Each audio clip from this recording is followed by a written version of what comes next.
स्वागत है आपका विज्ञान वृक्ष पर, जो बीएससी के स्टूडेंट्स और एस्पायरिंग स्कॉलर्स के लिए ज्ञान और सफलता का एक अनोखा साथी है। हेलो एवरीवन, विज्ञान वृक्ष में एक बार सभी का आप सबका स्वागत है। हम लोगों ने ऑर्गेनोमेटेलिक कंपाउंड की बहुत सारी चीज़ें कंप्लीट कर ली हैं, जिनमें कि ऑर्गेनोमेटेलिक कंपाउंड्स की सेपरेट स्टडी किए थे। 5 टाइप के मेटल्स हम लोगों ने पढ़ लिए थे, ऑर्गेनोटिन, ऑर्गेनोलिथियम, ऑर्गेनोटाइटेनियम, ऑर्गेनो मरकरी कंपाउंड हम लोगों ने देख लिए थे ऑलरेडी। साथ ही साथ में हम लोग उसके बाद मूव कर लिए थे अपने ऑर्गेनो एल्कीन कॉम्प्लेक्सेस, मतलब मेटल एल्कीन कॉम्प्लेक्सेस में, जहां पे हम लोगों ने उनकी बॉन्डिंग देखी। उसके बाद हम लोग मेटल एल्काइन कॉम्प्लेक्सेस पढ़े, उनकी बॉन्डिंग देखी, उनका स्ट्रक्चरल बिहेवियर देखा, उनकी प्रॉपर्टीज देखी, जो कि काफ़ी हद तक मैच करती थी मेटल एल्कीन कॉम्प्लेक्सेस से। उसके बाद अब हमारा नया टॉपिक जो शुरू होने जा रहा है, आपके सामने मैंने लिखा है होमोजीनियस हाइड्रोजिनेशन। होमोजीनियस हाइड्रोजिनेशन का कहने का मतलब क्या है? होमो मतलब क्या होता है? होमो मतलब सेम होता है, हेट्रो मतलब डिफरेंट।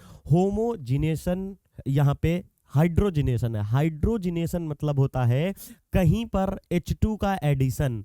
H2 का एडिशन किसी भी जगह हाइड्रोजिनेशन बोला जाता है। अगर कहीं डिहाइड्रोजिनेशन लिखा है, मतलब किसी भी कंपाउंड से, किसी भी मॉलिक्यूल से H2 का रिमूवल हो रहा है, दैट इज योर डिहाइड्रोजिनेशन। ठीक है। और किसी जगह से अगर HX निकल रहा है, मतलब हमारा हाइड्रोजन, साथ में Cl, Br, आयोडीन, फ्लोरीन कुछ निकल रहा है, तो उसे डिहाइड्रो हैलोजिनेशन बोल देते हैं। लेकिन कहीं से अगर हमारा H2 एडिशन हो रहा होगा तो उसे सिंपली हाइड्रोजिनेशन, और रिमूवल हो रहा हो तो डिहाइड्रोजिनेशन बोलेंगे। अगर हैलाइड भी निकल रहा होगा तो डिहाइड्रो हैलोजिनेशन बोल देते हैं। होमोजीनियस हाइड्रोजिनेशन का कहने का मतलब यहाँ पे है कि जो सेम है, अब ये सेम क्या है, आप लेते हो रिएक्टेंट और लेते हो कैटालिस्ट। तो रिएक्शन में जो कैटालिस्ट है, रिएक्टेंट लिया और कैटालिस्ट लिया, तो रिएक्टेंट जो होगा मान लीजिए सॉलिड फेज में है, और जो हमारा कैटालिस्ट है वो अगर लिक्विड फेज में है, तो दोनों का फेज सेम होना चाहिए, मतलब दोनों एक दूसरे में मिसिबल होने चाहिए। और अगर दोनों का फेज सेम है तो उसी को बोला जाएगा होमोजीनियस।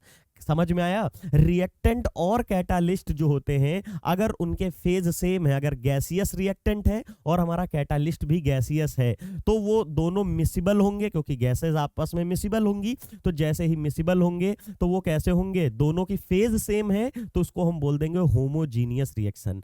सिमिलरली यहां पे हमें वही पढ़ना है, होमोजीनियस हाइड्रोजिनेशन मतलब जो रिएक्टेंट लेंगे उसकी फॉर्म और कैटालिस्ट जो है उसकी फॉर्म, दोनों की जो फेज होगी, form in the sense phase, solid है, लिक्विड है या गैस है, 3 फेज होती हैं।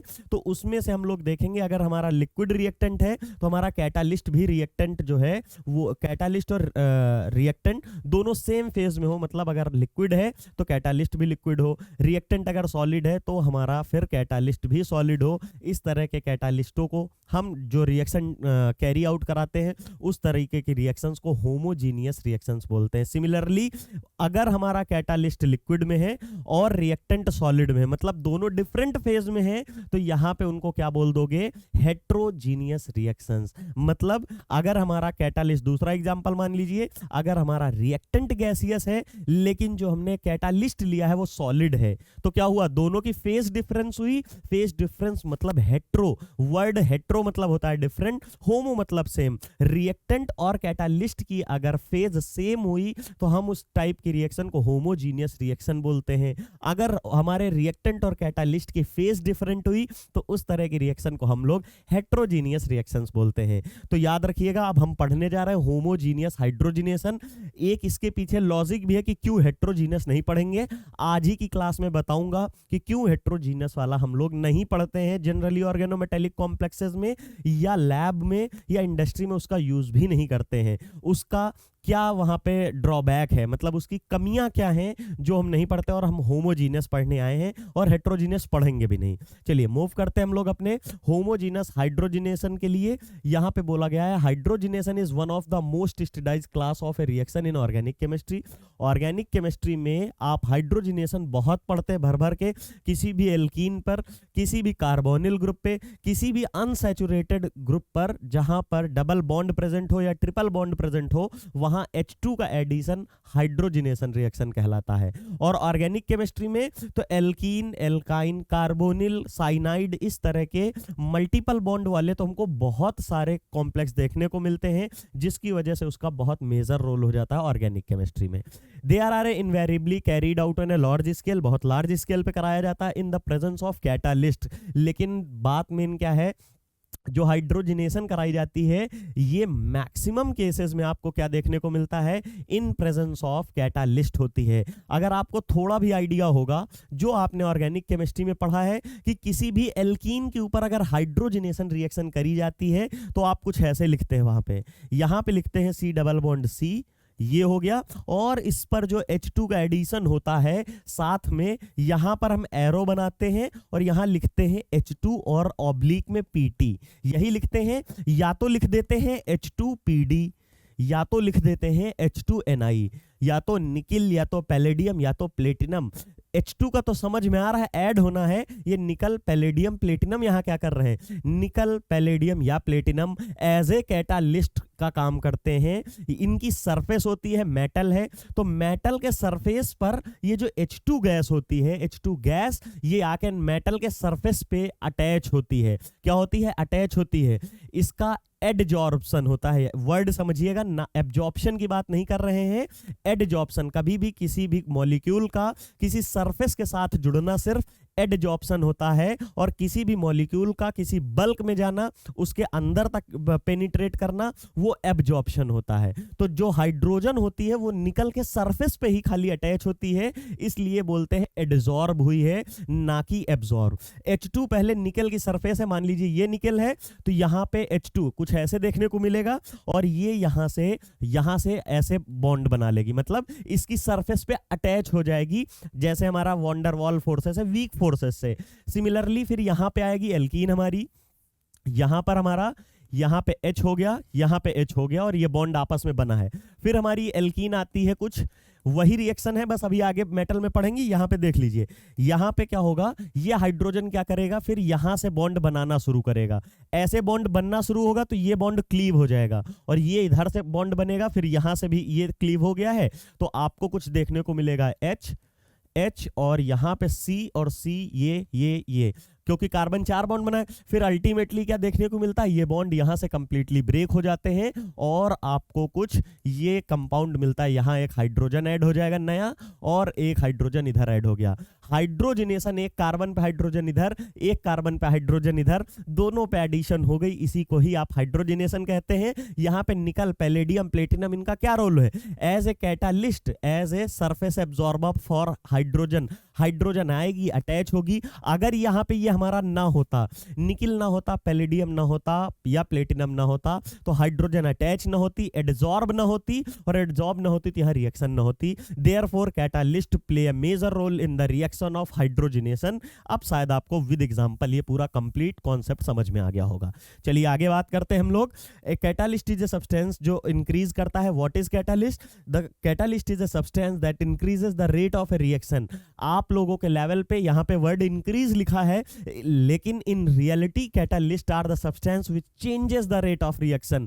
जरूरी नहीं रिएक्शन हमेशा इंक्रीज करी जाए रेट, कई बार ऐसा होता है जहां पे कैटालिस्ट की वजह से हमारी रिएक्शन डिक्रीज कर जाती है। तो जो मोर एक्यूरेट डेफिनेशन है कैटालिस्ट की वो क्या है? The catalyst are the chemical species which enhances और चेंज द रिएक्शन।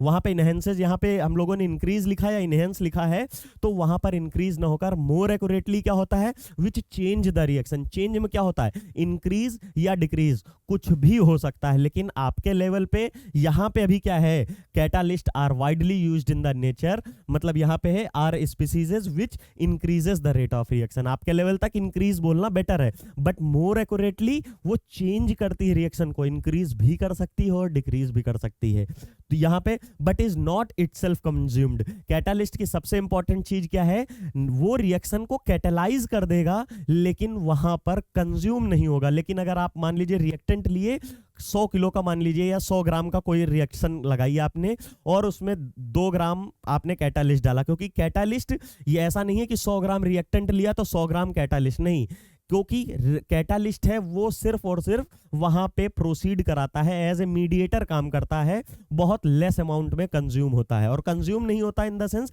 पार्टिसिपेट करता है। तो 100 ग्राम की रिएक्शन लगाई तो उसमें 1 ग्राम 2 ग्राम का कैटालिस्ट यूज हुआ। उसके बाद एक ट्रांजिशन स्टेट कराई, जैसे अभी मैंने यहाँ बनाई थी, तो वहां पे एडजॉर्प्शन वगैरह करा के फिर फाइनली हमारा प्रोडक्ट बनता है, एंजाइम सबस्ट्रेट कॉम्प्लेक्स निकल जाएगा और हमारा कैटालिस्ट फिर से रेडी हो जाएगा नेक्स्ट साइकिल कंप्लीट करने के लिए, या नेक्स्ट रिएक्शन फिर से वहां पे प्रोसीड होना उसी कैटालिस्ट से शुरू हो जाती है। तो इसीलिए जो हमारा कैटालिस्ट होता है वो 10 to the power 5 times reaction को प्रोसीड कर, मतलब एक कैटालिस्ट मान लीजिए 1 ग्राम लिया है तो वो 10 टू द पावर 5 टाइम्स, जिनका मतलब एवरेज जो वैल्यू ली जाती है कैटालिस्ट की वो ली जाती है nearly 10 to the power 5 times reactant को कन्वर्ट करती है प्रोडक्ट में। एक मॉलिक्यूल सोचिए, एक मॉलिक्यूल से 10 टू द पावर 5 टाइम, मतलब 1 के आगे 5 जीरो लगा लीजिए, इतने रिएक्टेंट के मॉलिक्यूल आप, मतलब एक कैटालिस्ट के मॉलिक्यूल से 1 लाख आपको प्रोडक्ट देखने को मिलते हैं। और इंपॉर्टेंट चीज क्या है, यहाँ पे इंक्रीज करता है और ये कंज्यूम नहीं होता है। साथ ही साथ में catalyst are widely used in the nature, in industries and laboratory. बहुत सारे कैटालिस्ट होते हैं जिनका हम लोग अलग अलग जगह यूज करते हैं, लैब्स में अलग अलग जगह सारा काम होता है इसमें, और नेचर में भी बहुत सारी हमारे ऐसे कैटालिस्ट प्रेजेंट होते हैं जो अपने आप काम करा करते हैं और रेट को इंक्रीज करा करते हैं। चलिए फिर it is estimated that these catalyst constitute to a 1/6 of all manufacture goods in the industrialised country. Industrialised country कौन सी है? जो डेवलप्ड कंट्रीज हैं उनमें देखा गया है कि nearly 1/6 of all manufacture good, मतलब अगर 6 आइटम बने हुए हैं या 6 प्रोडक्ट उनके यहाँ फॉर्मेशन हुई है, उनमें से एक जो है कैटालाइज होकर ही प्रोडक्ट बनाई या कैटालिटिक रिएक्शन होने के बाद वहां पे हमें प्रोडक्ट देखने को मिला है। और फिर क्या है, 13 of the top 20 synthetic chemical are produced directly और indirectly in by the catalyst. Catalyst की रोल और इंपॉर्टेंस बता रहा है कि 20 जो मोस्ट पॉपुलर, जैसे आप कोई भी चीज देखते हैं कैटालिस्ट का ऐसे रोल समझ लीजिए, कैसे रोल अदा करता है कि बहुत ही लेस अमाउंट में होगा। यहाँ पे जैसे आप अगर जो वर्ल्ड की टॉप 20 केमिकल्स है जो जनरेट किए जा रहे हैं, कोई भी टॉप 20, वैसे मैंने अभी आगे लिस्ट भी बनाई है जो जनरेट किए जाते हैं, उन 20 में से 13 जो है वो कैटालाइज्ड रिएक्शन होती है, मतलब कैटालिस्ट का यूज करके ही वो रिएक्शन प्रोसीड कराई जाती हैं। वहां पे ये बोला गया है, फॉर एग्जांपल है की step in the production of dominant industrial chemical H2SO4। अब आप में से शायद ही कोई ऐसा होगा जिसको H2SO4 के बारे में नहीं पता होगा। H2SO4 हमारा बहुत ही कंसंट्रेटेड एसिड होता है और बहुत ही ज्यादा अच्छा एसिड होता है और बहुत ज्यादा इसका यूज करते हैं। अच्छा एसिड मतलब ऐसा नहीं है हाथ से टच करना इसे में, मतलब इसका हम यूज बहुत ज्यादा करते हैं अपनी लैब वगैरह में, ठीक है। अब it is produced by the catalytic oxidation of SO2 to the SO3। अगर मैं आपको इंपॉर्टेंट चीज यहाँ पे एक चीज और बता देता हूं, जो H2SO4 होता है, H2SO4 कई बार आपने सुना होगा, एसिड रेन का नाम सुना होगा। वो कैसे होता, मैं शॉर्ट में 1 मिनट में आपको बता दूंगा। यहाँ पे देखिए कैसे होता है। देखिए आपको पता है जब हमारा कोई फ्यूल बर्न होता है तो कार्बन डाइऑक्साइड, सल्फर डाइऑक्साइड और नाइट्रेट NOx लिखते हैं। NOx मतलब वो NO2 हो सकता है, NO3 हो सकता है या खाली NO हो सकता है, लेकिन SO2 निकलती है, CO2 तो कंफर्म है। ये हमारे SO2 और NO2 निकले हैं, SO2 और CO2 तो कंफर्म है, लेकिन NOx की फॉर्म में निकला, मतलब NO भी निकल सकती है, NO2 भी निकल सकती है, नाइट्रेट निकल सकती है। तो ये सारी गैस का इमिशन होता है जब हमारा फ्यूल बर्न होता है, कंबंसन होती है।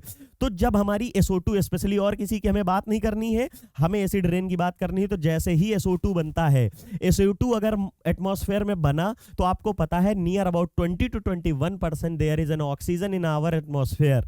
वो 20% जो O2 है वो क्या करेगी, इसके साथ रिएक्शन करेगी, लेकिन इंपॉर्टेंट फैक्टर क्या है, ये अपने आप रिएक्शन नहीं करती है। इसके लिए कैटालिस्ट चाहिए जिसको बोलते हो vanadium pentoxide, that is V2O5।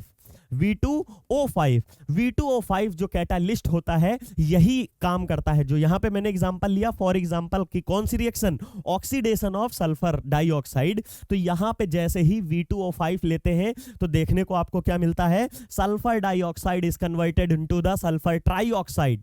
समझ लीजिए, आसानी से नहीं कन्वर्ट होगा, यहाँ कैटालिस्ट की रिक्वायरमेंट होती है, नहीं तो रोज हमारे एटमॉस्फेयर से अगर 4 बूंद भी गिरे तो वो खाली एसिड ही गिरे, अगर वहां पर V2O5 प्रेजेंट हो तो। लेकिन बहुत लेस अमाउंट में लाइटनिंग होती है और वहां पे चार्जेस, हमको लोगों को पता है कि क्लाउड्स में अपोजिट चार्ज वगैरह होते हैं, तो उसकी वजह से कुछ ही अमाउंट में 100 मॉलिक्यूल में 2 ही 4-5 मॉलिक्यूल ऐसे होते हैं जो O2 के साथ रिएक्शन करके SO3 में कन्वर्ट होंगे। लेकिन अगर एटमॉस्फेयर में हम लोग बहुत सारा V2O5 डाल दें तो सारी की सारी जो हमारी SO2 है वो कन्वर्ट होगी पहले किसमें, SO3 में, मतलब हमारी सल्फर डाइऑक्साइड जो है it will converted into sulphur trioxide. अब ये सल्फर ट्राइऑक्साइड क्या करेगी, यहां हम बात करते हैं। आपको पता है SO3 है, क्या मॉइस्चर की कमी तो हमारे एटमॉस्फेयर में बिल्कुल नहीं है, that means presence of H2O in atmosphere. जैसे ही ये SO3 sulphur trioxide will react with water, तो SO3 तो यहीं पे है, एक ऑक्सीजन इससे लेगा तो क्या होगा, SO4 बनेगा, और H कितने हैं, 2, तो क्या ये बन गया, H2SO4 बन गया, दैट इज आपका एसिड बन गया। सोचिए एटमॉस्फेयर में कितनी खतरनाक चीज है और बन सकती है। सिर्फ वहां पे क्या प्रेजेंस होना चाहिए, V2O5 that is vanadium pentoxide catalyst होना चाहिए, और एटमॉस्फेयर से बारिश की जगह फिर क्या होगा, एसिड की बारिश होगी, मतलब सिर्फ और सिर्फ हमारा एसिड ऊपर से गिरेगा H2SO4। लेकिन ऐसा होता नहीं है क्योंकि वहां पर V2O5 नहीं है और वो कैटालाइज नहीं होती, ये रिएक्शन बहुत कम आगे मूव करती है।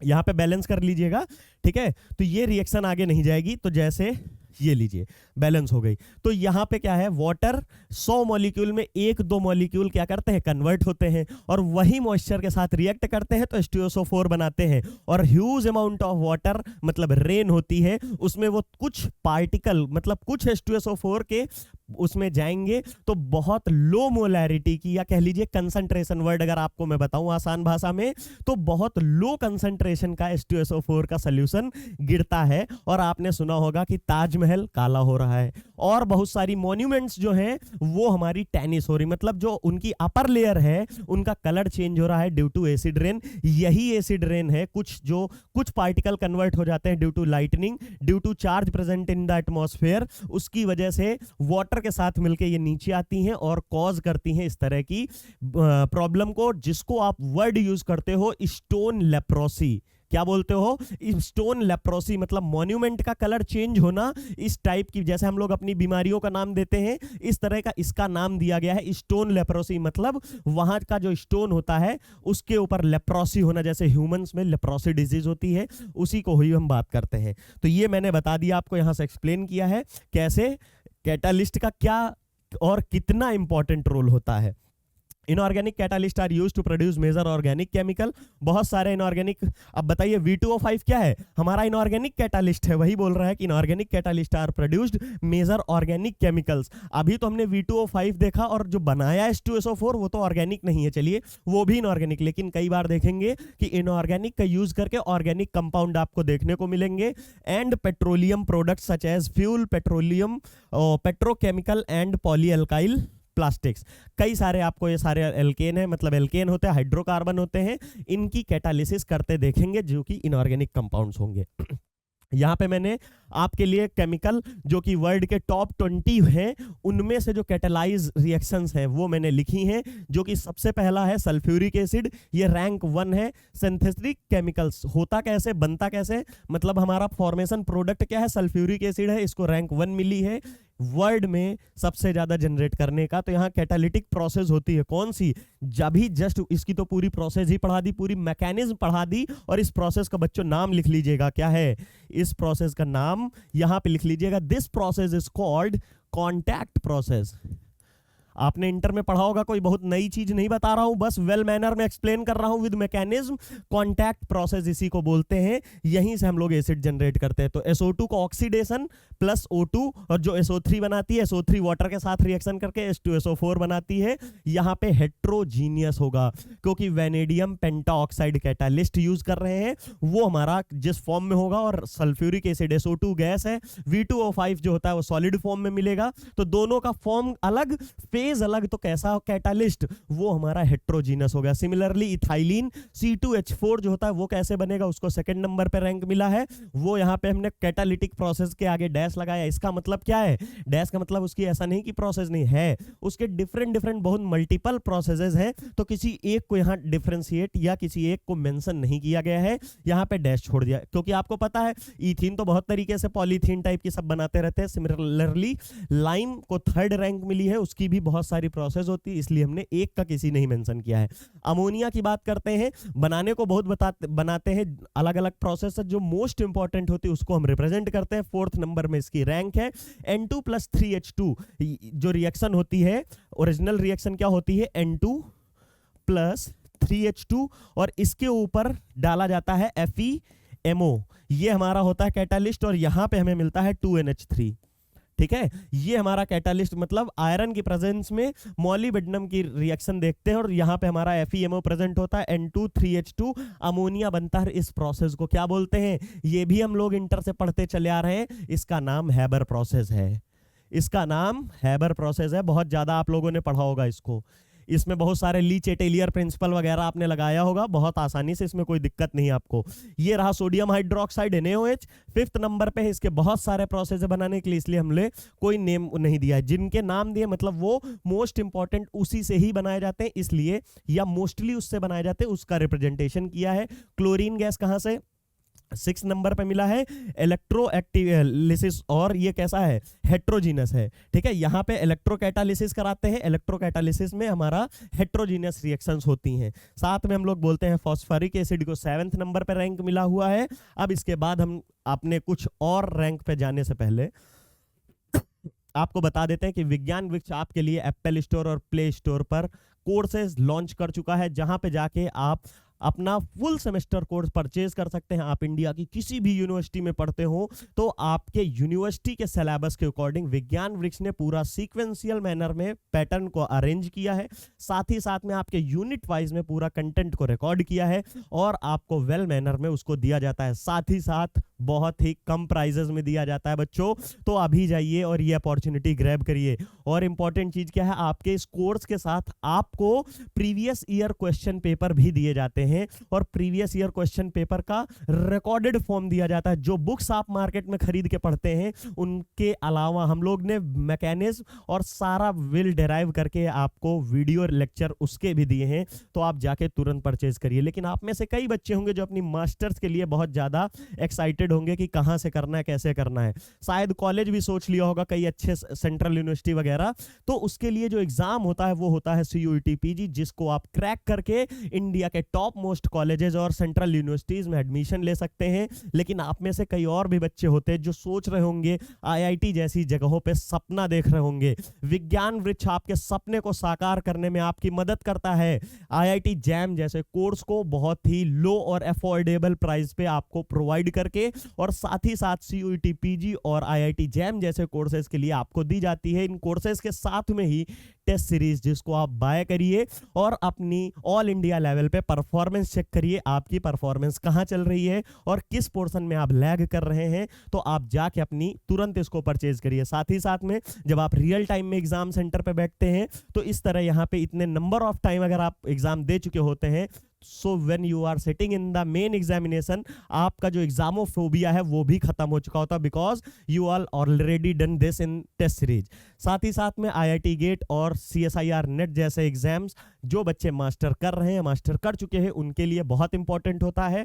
IIT गेट में अगर आप बहुत अच्छी रैंक लाते हैं तो आपको डायरेक्ट गवर्नमेंट जॉब मिलती है, सिर्फ और सिर्फ एक इंटरव्यू के बेसिस में। इसरो, DRDO, बार्क, ONGC जैसी जगहों पे सिर्फ और सिर्फ एक बार आप इंटरव्यू दीजिए और आपका वहाँ पे एज ए एम्प्लॉय और गवर्नमेंट जॉब मिलती है, जहाँ पे लोगों का जाने का सपना होता है, वहाँ आप जॉब कर रहे होंगे अगर आईआईटी गेट क्वालिफाई करते हैं अच्छे रैंक से, लेकिन किसी कारणवश अच्छे मार्क्स नहीं आ पाए और सिर्फ ठीक ठाक नंबर से आईआईटी पास हुए, मतलब आईआईटी गेट में रैंक लाए हैं, कुछ भी लाए हैं, तो आप कर सकते हैं किसी भी आईआईटी से एमटेक। लेकिन आपने मास्टर पहले ही कर रखी है तो आप कर सकते हैं आईआईटी से पीएचडी, जिसमें मिलती है आपको कंटिन्यूअस 5 ईयर तक आपको मिलती है फेलोशिप या स्कॉलरशिप जिसको आप बोलते हैं। और आप में से कई बच्चे होंगे जिनका पैशन टीचिंग होगा, तो उनके लिए एक एग्जाम क्रैक करना कंपलसरी होता है, दैट इज सीएसआईआर नेट। जैसे ही आप सीएसआईआर नेट क्रैक करते हैं तो आपको इंडिया लेवल पे, मतलब किसी भी कॉलेज यूनिवर्सिटी रिसर्च लैब में जाके एज असिस्टेंट प्रोफेसर आप ज्वाइन कर सकते हैं। लेकिन सीएसआईआर नेट के साथ अगर आपने जीआरएफ भी क्वालिफाई किया है तो उससे मिलता है कि आपको एडिशनल बेनिफिट कि आप कहीं से भी जाके अपने लिए पीएचडी इनरोल कराते हैं, किसी भी कॉलेज यूनिवर्सिटी वगैरह में या आईआईटी में भी जाके थ्रू द जेआरएफ भी बच्चे जाते हैं। और अगर आप जाके वहां पे एनरोल कराते हैं तो गवर्नमेंट ऑफ इंडिया की तरफ से मिलता है आपको कंटिन्यूअस 5 ईयर तक फेलोशिप, और आपकी पढ़ाई को कंटिन्यू रखने के लिए विज्ञान वृक्ष सारे कोर्सेज बहुत ही अफोर्डेबल प्राइस पे लाया हुआ है, तो आप तुरंत जाके वहां पे परचेज करिए। चलिए, हम लोग ने रैंक की बात की थी, 7th तक देखा। आप कहा सर 8 9 कहाँ गायब हो गया? 8 9 कुछ नहीं, जो इंपॉर्टेंट वो टॉप के थे तो उनको पढ़ लिया। अब हम वो पढ़ेंगे जो कि जिनकी सबकी मैकेनिज्म नोन है, हाँ उन्हीं को हम कंसीडर करेंगे। तो 8 9 को हटा दिया है। 10th नंबर पे हम लाए हैं 1,2 डाइक्लोरोइथेन। ये क्या है? इथीन में 1 पोजीशन पे और 2 कार्बन पे Cl का एडिशन है। कैसे होगा? C2H4 लोगे, Cl2 लोगे और हम कैटालिस्ट का यूज कर लेंगे इस टाइप में। यहां पे हमने लिखा HO और डॉट में G। HO का मतलब है होमोजीनियस, होमो, और G का मतलब है जीनस। क्योंकि बार बार रिपीट करना है तो बार बार लिखने का कोई फायदा नहीं है। HO का मतलब है होमो, G का मतलब है जीनस, और HE का मतलब है हेट्रो, G का मतलब है जीनस। तो होमोजीनस और हेट्रोजीनस ये लिखा गया है। हमारा 11th नंबर पे आता है नाइट्रिक एसिड। इसको आपको बताने की जरूरत नहीं, HNO3 होता है, बहुत इंपॉर्टेंट एसिड। बनता कैसे है? जैसे भी कॉन्टैक्ट प्रोसेस में मैंने बताया था, formation of H2SO4 from the sulphur dioxide plus O2 form sulphur trioxide, then sulphur trioxide react with water and form H2SO4. This process is called as contact process. Similarly, ammonia plus O2 form nitric acid. और आपको इस process की भी heterogeneous होती है। बात करते हैं 14वें नंबर पे जो इंपॉर्टेंट है, that is formation of benzene. कहां से फॉर्मेशन ऑफ बेंजीन कहां से होती है? Through the petroleum refinery. आप जो वैसलीन लगाते हैं और बहुत सारे ग्लिसरॉल नाम सुने होंगे, और पॉलीथी, बहुत सारी जो ब्यूटी प्रोडक्ट हैं वो भी कहां से निकलते हैं? हमारे जो लॉन्ग हाइड्रोकार्बन चेन पेट्रोलियम चीजें होती उन्हीं के अल्ट्रा फिल्ट्रेशन से, मतलब उनको बहुत ज्यादा प्यूरिफाई कर करके एक नई फॉर्म बना दी जाती है जिसका आप यूज करते रह सकते। वैसलीन टाइप की जो चीजें लगाते हैं वो भी वहीं से निकलता है। सिमिलरली पेट्रोलियम का रिफाइन करके हम लोग बेंजीन भी बना लेते हैं। यहाँ पे ये He है, मतलब हेट्रोजीनस हम लोग ने बात की है। 15th नंबर पे है इथाइल बेंजीन। बेंजीन और उसके ऊपर C2H5, इसकी फॉर्मेशन कैसे होगा? एल्काइलेशन ऑफ बेंजीन और alkylation of benzene, how the Friedel Crafts acylation और एल्काइलेशन रिएक्शन पढ़े। C2H5Cl और बेंजीन की रिएक्शन कराइए इन प्रेजेंस ऑफ AlCl3 और FeCl3, that is Friedel craft reaction. और वहां पे एल्काइल ग्रुप जो भी लिया है वो ट्रांसफर हो जाएगा बेंजीन के ऊपर। सिमिलरली 17th नंबर पे है विनाइल क्लोराइड। विनाइल क्लोराइड कैसे बनेगा? क्लोरीनेशन ऑफ C2H4, मतलब आपकी जो इथीन होगी CH2 डबल बॉन्ड CH2, इसके ऊपर हम क्या कराएंगे? क्लोरीनेशन कराएंगे। इसमें क्लोरीनेशन कराएंगे तो आपको यहाँ पे Cl इंसर्ट होता दिखेगा, और इसी रिएक्शन को क्या बोलते हैं? आप यहाँ पे इससे फॉर्म होगा हमारा विनाइल क्लोराइड। उसके बाद 18th नंबर पे आपको क्या देखने को मिलेगा? 18th नंबर पर स्टाइरीन मिलता है। स्टाइरीन कुछ नहीं, बेंजीन के ऊपर CS double bond CH2 type की स्पीसीज लगाते हो तब आपको स्टाइरीन मिलता है। और स्टाइरीन को बनाते कैसे हो? Dehydrogenation of ethyl benzene. यहाँ पे लिखा, अभी थोड़ी देर पहले ही बताया था। डिहाइड्रोजिनेशन क्या होता है? जब नाम का ही लेक्चर शुरुआत किया था तो बताया था होमोजीनस हाइड्रोजिनेशन। तो हाइड्रोजिनेशन मतलब एडिशन ऑफ H2 और डिहाइड्रोजिनेशन मतलब रिमूवल ऑफ H2। तो ये प्रोसेस क्या है? Dehydrogenation of ethyl benzene. थोड़ी देर पहले ही इथाइल बेंजीन बनाया है, ये लीजिए। अगर हम बात करते हैं, ये लीजिए, यहां पे बनाया। जैसे ही ये ड्रॉ किया तो इसके ऊपर यहां पे, एक मिनट रुकिएगा, यहां पे मैंने बनाया इथाइल बेंजीन। ये लीजिए CH2 और CH3, यही बनेगा। अब इसका एक हाइड्रोजन यहां से, इसका एक हाइड्रोजन यहां से रिमूव कर दीजिए, यहां पे आ जाएगा डबल बॉन्ड, इसी को ही तो बोल रहा हूं स्टाइरीन, और यही पहले बनी थी इथाइल बेंजीन, हमने यहां बनाई और इथाइल बेंजीन से अब हम बना रहे हैं स्टाइरीन, और यहां से एक एच ये दोनों निकले हाइड्रोजन, H2 गैस निकली, इसी को ही तो बोलते हो डिहाइड्रोजिनेशन। अगर H2 का ऐड हो रहा होता तो उसको बोलते हैं हाइड्रोजिनेशन। मैंने आपको पूरी रिएक्शन एक्सप्लेन की है। नेक्स्ट 19th नंबर पे हम लोगों का है टेरिप्थलिक एसिड, और टेरिप्थलिक एसिड की फॉर्मेशन कहां से करते हैं? ऑक्सीडेशन ऑफ ए पैराजाइलिन, जो पैराजाइलिन होता है उसमें हम लोग देखते हैं, उससे हमको मिलता है टेरिप्थलिक एसिड। और लास्ट 20 नंबर पे है मीथेनॉल, मतलब अल्कोहल है सबसे छोटा CH3OH, वो कैसे मिलेगा? CO + H2, और ये रिएक्शन हम आगे मतलब इन द सेंस आप MSc में पढ़ेंगे क्या होती है, इसको बोलते हैं water gas shift reaction. Water gas shift reaction, CO को H2 के साथ वाटर गैस रिएक्शन, और वाटर गैस CO2 + H2 जब लेते हैं तब भी आपको इस तरह की रिएक्शन देखने को मिलती है। CO है प्लस H2 है, यहाँ पे इसमें ऐड हो जाएगी 2 मॉलिक्यूल, हमारे 4 आएंगे, जैसे ये है CO + 2H2 ऐड होता है, और आपको देखने को मिलता है CH3OH। देखिए एक ऑक्सीजन है, एक कार्बन है, 4 हाइड्रोजन, 3 तो हाइड्रोजन कार्बन पे, 1 ऑक्सीजन पे, मतलब आपको मीथेनॉल की फॉर्मेशन मिल जाती है। फाइनली ये आपके सारे कंपाउंड मैंने कंप्लीट कर दिए, बट आपके लिए कुछ और इंपॉर्टेंट चीज लिखिए जिससे आपको पूरा आज का लेक्चर कंप्लीट समझ में आ जाएगा। Catalyst are defined as a homogeneous if they are present in the same phase, जो कि मैं पहले ही बता चुका हूं, एज द रिएक्टेंट। रिएजेंट जिस फेज में है अगर वैसे ही कैटालिस्ट होगा तो होमोजीनियस, और दे आर सॉल्युबल, अगर सेम में होंगे तो it means they are soluble in a reaction medium, और क्लासिफाइड एज ए यहाँ पे हेट्रोजीनस। ये क्या होगा? वो सॉल्युबल हो जाएंगे अगर सेम फेज में है, लेकिन catalyst are classified as heterogeneous, वो हेट्रोजीनियस कहा जाएंगे अगर वो डिफरेंस फेज में, अगर सॉलिड में हमारा रिएजेंट है और कैटालिस्ट हमारा लिक्विड में है तो डिफरेंट फेज, इसलिए वो हेट्रोजीनस होगा। It means they are insoluble, क्योंकि सॉलिड लिक्विड में नहीं होगा, गैस में मिक्स हो जाएगी, लिक्विड में मिल जाएगा, लेकिन जो सॉलिड होगा वो लिक्विड में डिसॉल्व नहीं होगा, इसीलिए वो इनसॉल्युबल रह जाएगा। अब इंपॉर्टेंट चीज अभी पता चलेगा जो लेक्चर स्टार्ट करने से पहले मैंने बताई थी, why homogeneous reaction are important और more conventionally used than heterogeneous, जबकि यहां पे लिखा है heterogeneous catalyst being insoluble in the reaction medium, they are easy to separate from the reaction product. आप कहेंगे सर हेट्रोजीनियस को तो हम इजीली सेपरेट कर सकते हैं, so why are we are using homogeneous reaction? अब उसका आंसर मैं दूंगा, however they tend to work at high temperature. जब होमोजीनियस रिएक्शंस कराई जाती हैं वो बहुत ही लो टेम्परेचर और ordinary temperature, even room temperature भी प्रोसीड कर जाती हैं, but in the heterogeneous reactions they need high temperature और प्रेशर। यहां पे देखिए लिखा है high temperature and pressure which lead to the mixture of product. क्यों? क्योंकि जो हमारा रिएक्टेंट लिया है, रिएजेंट लिया है स्टार्टिंग मटेरियल, वो ब्रेक हो जाता है और डिफरेंट मल्टीपल प्रोडक्ट देखने को मिलते हैं, क्योंकि हमने टेम्परेचर और प्रेशर बहुत ज्यादा इंक्रीज किया है। जो हम चाहते हैं वो तो मिलता है, उसके साथ में बाई प्रोडक्ट भी बहुत मिल जाते हैं। This is the reason why heterogeneous catalysis are not used in laboratory और any other places, but homogeneous catalysis are used in lab और इंडस्ट्रीज।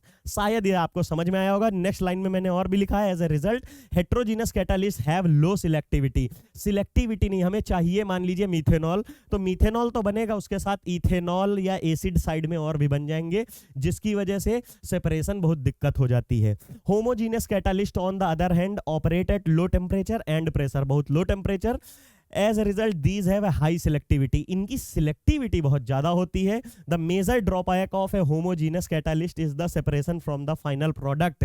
सबसे इंपॉर्टेंट ड्रॉबैक हमारी सिर्फ होमोजीनस के साथ एक ही है कि ये कैटालिस्ट को तो हाई, मतलब जो हमारा प्रोडक्ट बनना है तो उसको हाई सिलेक्टिविटी से बनाएगा। अगर मीथेनॉल चाहिए तो 95% तक हमारा मीथेनॉल ही बनेगा, 5% की इधर उधर की फालतू की चीजें बनेंगी। लेकिन प्रॉब्लम ये आती है ना कि सॉल्वेंट भी हमारा, मतलब जो हमने रिएक्टेंट लिया है वो भी लिक्विड था, कैटालिस्ट था वो भी लिक्विड है। अब जब रिएक्शन प्रोसीड हो गई, प्रोडक्ट बना, वो भी लिक्विड है, तो कैटालिस्ट और प्रोडक्ट लिक्विड स्टेट में है, दोनों को सेपरेट आउट करना मुश्किल हो जाता है। ऐसे समझ लीजिए, बेस्ट एग्जांपल आपको दूंगा कि अगर आपको वाटर दे दिया जाए, साथ में मिल्क दे दिया जाए, दोनों मिसिबल लिक्विड्स है ना, और दोनों को मिक्स कर दिया जाए और उसके बाद आपसे बोला जाए कि अब इससे दूध को और पानी को अलग अलग कर दीजिए, तो कितना डिफिकल्ट टास्क है, खुद ही सोचिए।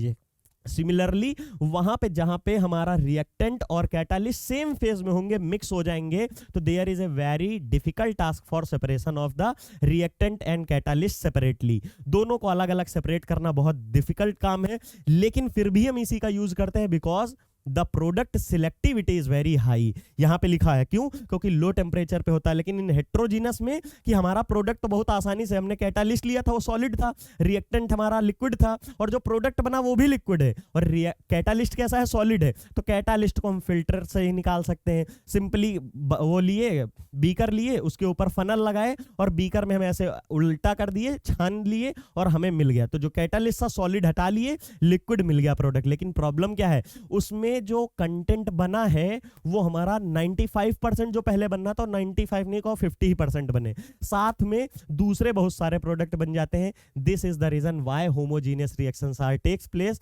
Majorly in comparison to heterogeneous catalysis, where heterogeneous catalysis are very useful because they are easily separable, क्योंकि वहां पे अलग अलग फेज में होती है आसानी से। लेकिन फिर भी हम होमोजीनस का यूज करते हैं क्योंकि वहां हाई सिलेक्टिविटी है। शायद ये आपको पूरा लेक्चर बहुत अच्छे से समझ में आया होगा। हमारा होमोजीनस हाइड्रोजनेशन का लेक्चर यही कंप्लीट हो रहा है। नेक्स्ट लेक्चर में आपसे मिलते हैं जल्दी। Thank you so much.